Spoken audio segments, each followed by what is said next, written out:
श्री गुरुवे नमः। सर्वश्रुति शिरोरतन विराजित पदाम्बुजं वेदांतम्बुज मार्तंडं तस्मै श्री गुरुवे नमः। ओम शांति शांति शांति। प्रणाम भवन।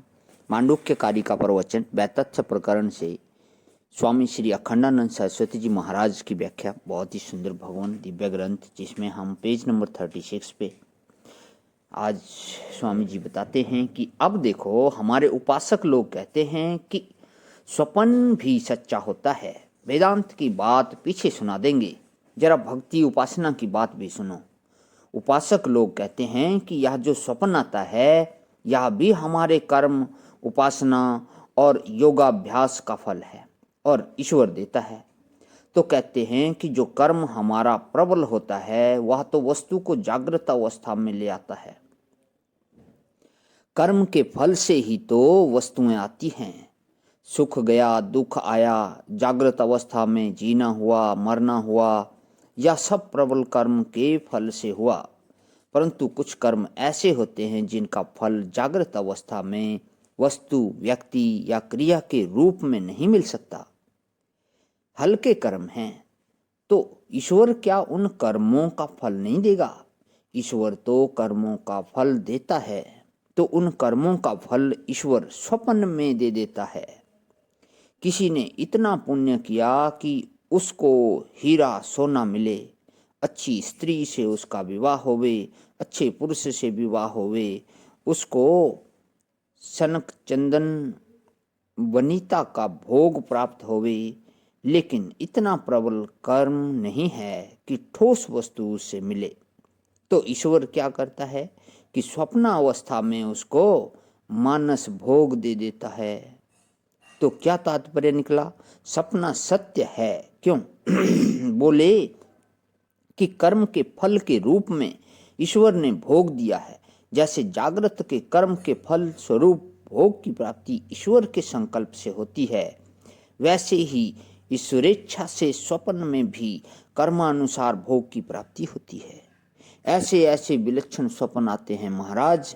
हमारे एक महात्मा हैं, 20 वर्ष की उम्र से वे ब्रह्मचारी हैं और 60-65 वर्ष की उम्र हो गई, सन्यासी हुए, बहुत प्राणायाम किया, बहुत भक्ति की, वेदांत का बड़ा चिंतन किया, वेदांत की कई पुस्तकें लिखी। परंतु जब सोते हैं तब उनको ऐसा स्वप्न आता है कि मांस खा रहे हैं।